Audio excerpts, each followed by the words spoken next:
অনেক লোভনীয় একটি খাবার নিয়ে চলে আসলাম আপনাদের জন্য। ছোট বড় সবারই পছন্দের এবং একটি প্রিয় খাবার হচ্ছে রসমালাই। সুপ্রিয় দর্শক, আসসালামু আলাইকুম। কেমন আছেন সবাই? আশা করছি যে যেখানে আছেন ভালো আছেন এবং সুস্থ আছেন। সবাইকে স্বাগতম জানাচ্ছি আমার নতুন রেসিপি দেখার জন্য। আমি আজকে আপনাদের সঙ্গে মজাদার রসমালাই তৈরি করে দেখাবো। যেই তৈরি করেন না কেন একদম পারফেক্ট হবে। তাহলে চলুন শুরু করা যাক। প্রথমে আমি রসমালাইয়ের হালুয়াটা তৈরি করে নিচ্ছি। তার জন্য আমি এখানে 500 গ্রাম লিকুইড ঘন মিল্ক নিয়েছি। দেখেন, ঘন মিল্কটার সঙ্গে আমি এখানে 2 টেবিল চামচ গুঁড়া দুধ দিয়ে দিচ্ছি। আপনারা চাইলে স্কিপ করতে পারেন।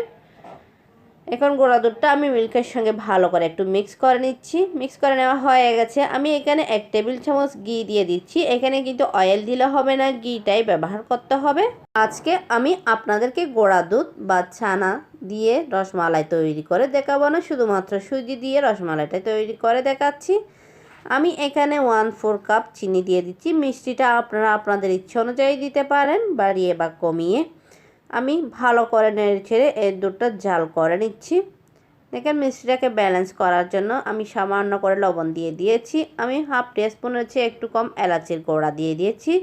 এলাচের গুঁড়া দিলে এই মিষ্টিটার টেস্টটা দ্বিগুণ হয়ে যায়, তার জন্য আমি দুধটাকে ভালো করে জাল করে নিয়েছি। এখন আমি এখানে 1 কাপ প্রথমে সুজি দিয়ে দিয়েছি। আমি পরে আবার আধা কাপ দিয়েছি। মোট 1.5 কাপ সুজি এখানে আমি ব্যবহার করেছি।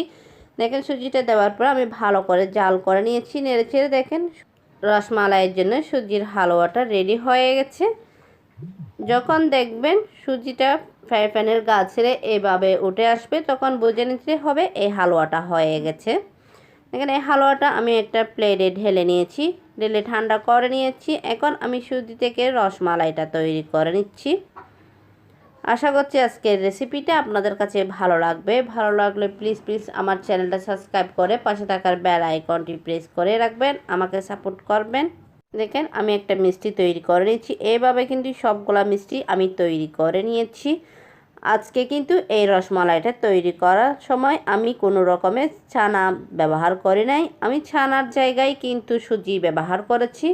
আমার কাছে সুজির রসমালাইটা অনেক ভালো লাগে, তার জন্য আমি এখন মালাইটা তৈরি করে নিচ্ছি। তার জন্য আমি এখানে লিকুইড ঘন মিল্ক নিয়েছি 500 গ্রাম। আমি আগে থেকে 1 লিটার লিকুইড ঘন মিল্কের জাল করে 500 গ্রাম করে নিয়েছি। আমি এখানে 2 টেবিল চামচের মতো মিল্ক পাউডার দিয়ে দিয়েছি। মিল্ক পাউডারটা আমি ভালো করে একটু মিক্স করে নিচ্ছি।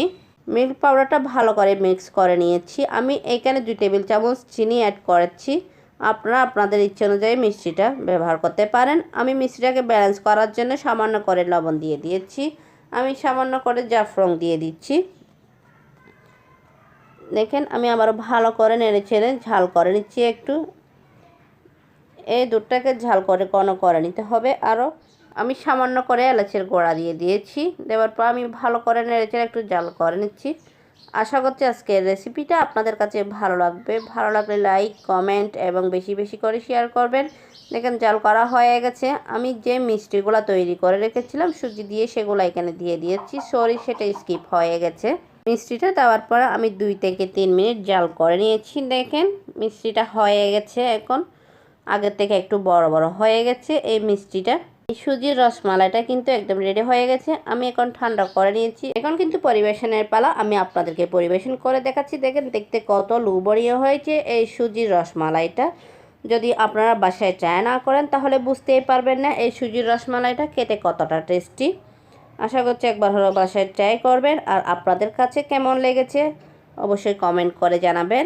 এই রসমালাইটা যেহেতু সুজি দিয়ে বানানো, তাই ছানার রসমালাই থেকে স্বাদ একটু ভিন্নতা হবে, তবে কোনো অংশে কম হবে না। দেখতেই পাচ্ছেন, কেউ না বললেই বোঝাই যাচ্ছে না এটা ছানা দিয়ে বানানো না। তো কেমন লাগলো এই রেসিপিটি?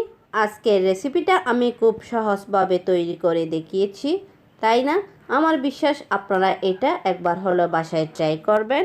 এইরকম সহজ এবং মজাদার রেসিপি পেতে চাইলে আমার চ্যানেলটি সাবস্ক্রাইব করে পাশে থাকার বেল আইকনটি প্রেস করে রাখবেন।